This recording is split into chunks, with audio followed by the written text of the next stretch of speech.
Mike, our producer, is saying that Trump and Vance are currently destroying Zelensky in the Oval Office right now.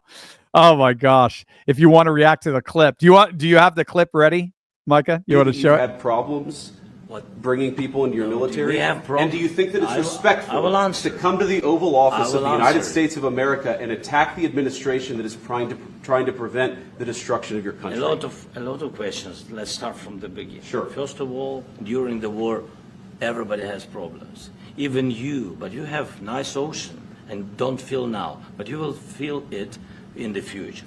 God bless. You don't know that. God bless. You don't God know bless. That. You will not have a war. Don't tell us what we're going to feel. We're trying to solve a problem. Don't tell us what we're going to feel. I'm not telling you. Because you're in no position to dictate that. Remember this. I'm not dictating. You're in no position to dictate what we're going to feel. We're going to feel very good. You will feel influence. We're going to feel very good and very strong. You will feel influence. You're right now not in a very good position. You've allowed yourself to be in a very bad position, and he happens to be right about it. From the very beginning of the war, you're not in a good position. You don't have the cards right now. With us, you start having cards. Playing cards. Right now, you don't. Yeah, you're playing cards. Mr. President. You're playing cards. Serious. You're gambling with the lives of millions of people. You're gambling with World War III.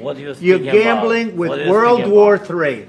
And what you're doing is very disrespectful to the country, this country. It's back to you. Far more than a lot of people said they should have. Have you said thank you once? A lot of times. No, in this even entire today. Meeting, you said thank even you. Today. You went to Pennsylvania and campaigned for the opposition in October. Offer some words of appreciation for the United States of America and the president who's trying to save your country. Wow. I'm gobsmacked. You wanted me to comment to that? I am gobsmacked. All right. Well, so what that tells me right there is that John Mearsheimer is one. John, the geopolitical theorist from the University of Chicago who recorded a speech back in 2015 predicting that war was going to break out in Ukraine precisely because of what happened with the Maidan Revolution 2014, orchestrated by Victoria Nuland and the State Department, U.S. State Department, and the incessant eastward encroachment of NATO was inevitably going to awaken great power bloc pushback from Russia, because that's how power blocks work. They form in order to never, ever have a peer competitor within their region. NATO is moving more and more into Russia's peer competitors, or power block space, and if the moment they stepped too far over that line, just like Khrushchev was stepping over the line towards Cuba, Russia would react. And unfortunately, that's exactly what happened.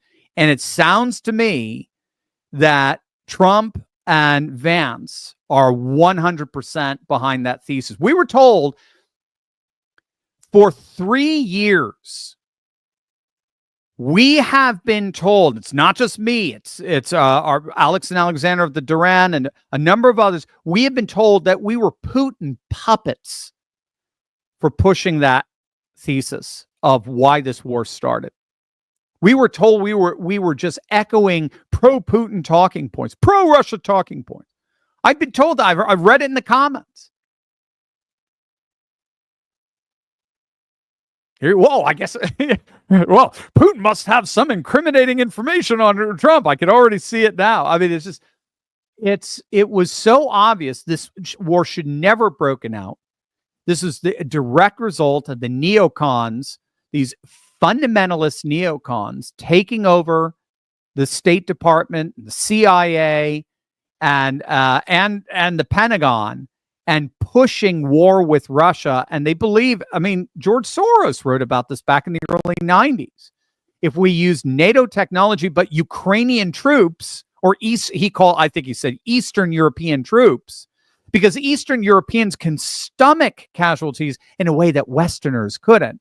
If we combine NATO tech with Eastern European troops, we can take down Russia.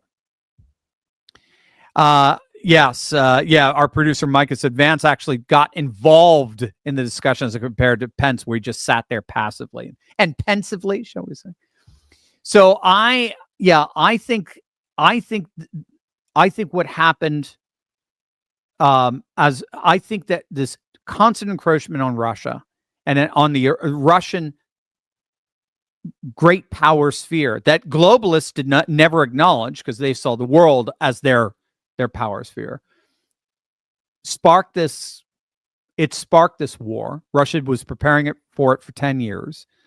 Putin had been warning since the 2007, if I recall, Munich Security Council, not echoing Yeltsin, echoing Gorbachev, stop encroaching to the east, stop moving NATO closer and closer to our border, because we do not want enemies at our border any more than you want us in Cuba or on the border of Mexico, or right? You wouldn't want Russian nuclear weapons on the border of Mexico, would you? So nobody heeded. They laughed at and here we are. And so what you just saw there with Trump is basically telling Zelensky that his days of playing the victim and playing the virtuous leader when he's refused to hold any elections, when he's basically destroyed a denomination, made it illegal, the Ukrainian Orthodox Church. I mean, because it's too pro-Russian and blah blah blah. I mean, it's just I cannot even believe we just saw that. That's just beautiful.